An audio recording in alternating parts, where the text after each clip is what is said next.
Kraus, the Sabres lost to Canadians last night 3-2. Former Sabre Torrey Mitchell had the game-winning goal. They're back in action tomorrow against the Hurricanes. And UB and St. Bonaventure are back in action tonight for the college hoops. UB is in the MAC quarterfinals, taking on Ohio, and St. Bonaventure is taking on Davidson. Both games are at 9 p.m. Highlights coming up on Monday. Well, our guest this morning is walking away with the most wins in NT wrestling history as a coach.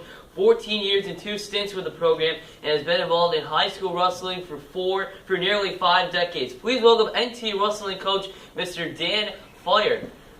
Coach, welcome to the show. We truly appreciate you stopping by. So you've been involved with wrestling since you were young. So what drew you to the sport? Well, my older brother, Guy Fire, he wrestled for North Tonawanda. On one of the first teams of North Tonawanda. He was also a sectional champ undefeated his year. He started us, and we were the younger brothers, my twin brother David and I. And we were 10 years old, first tournament with Coach Miller over in Tonawanda. And that kind of hooked us, and we were there ever since. What makes wrestling so unique compared to other sports? Do you think that there's a misconception with WWE a little bit? Like, what makes it so unique? Well, high school wrestling, college wrestling is a little bit different than the WWF. It's a little more theatrical to please the fans. But in high school wrestling, college wrestling, to me, they're the true gladiators of the sports because you are going one-on-one. There's a lot of isometrics involved with wrestling.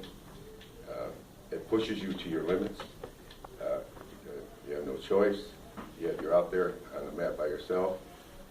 It builds character in a kid. They really don't know how far they can go until they get out there, and then they realize after 6 minutes, it does take sometimes 6 minutes to win a match when they can be behind. It's a unique sport. It builds character, it builds confidence, and it helps them in the future. You mentioned earlier about how you went to NT for a couple of years. What do you remember from your time as a lumberjack? It was great. My freshman and sophomore year at NT, and my sophomore year, I was captain of the wrestling team. I took second in the sectionals that year. But unfortunately, my family had to move to Virginia for work. My dad was in a steel mill, so I ended up wrestling the last 2 years down in Virginia and district champion down there. But here at NT, I was born and raised an NT boy, right on Tremont Street.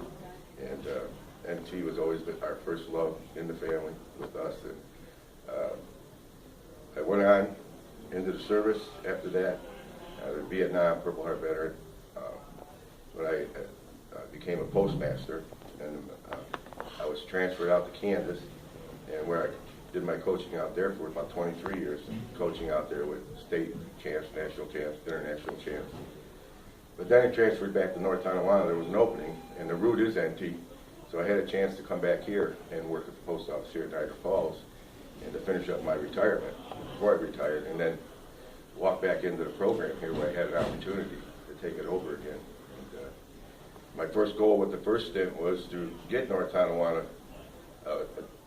first of all, to win a tournament, that we have never done, and to get us ranked, what we've never done, and to beat Tonawanda, who we haven't beaten 20 years.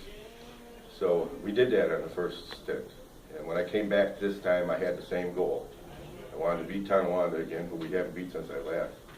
And I wanted to win a tournament, and I wanted to get us ranked. We got as high as ranked as 7th. And we did win the Springfield tournament, and we did beat Tonawanda and broke another 22-year streak. What would you say was the favorite moment of your coaching career?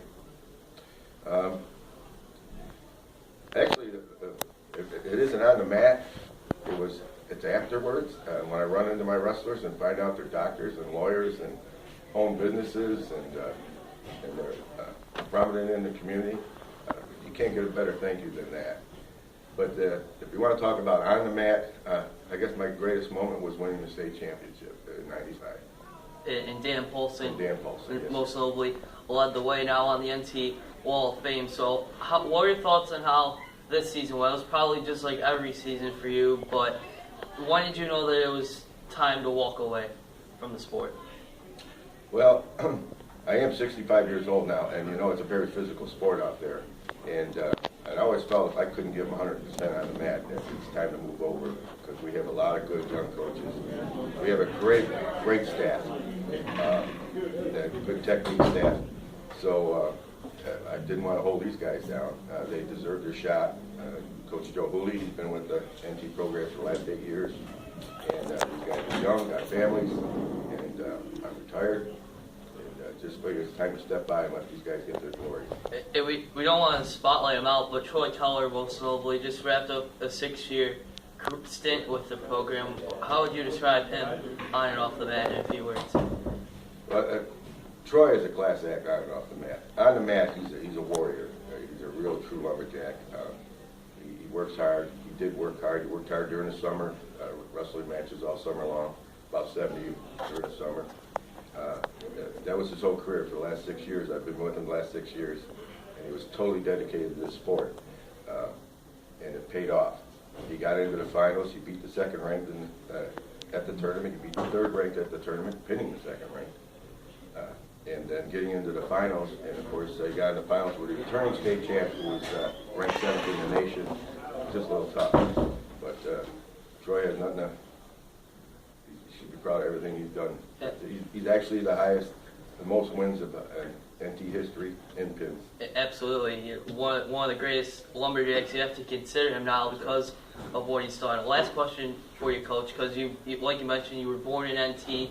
Born and raised an NT alum, and now being able to come back, which is pretty special. How do you want the NT community to remember you?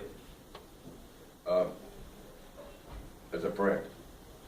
I always go with the old saying, it's not what you do for somebody, it's not what you say to somebody, it's how you make them feel that they'll remember you the most.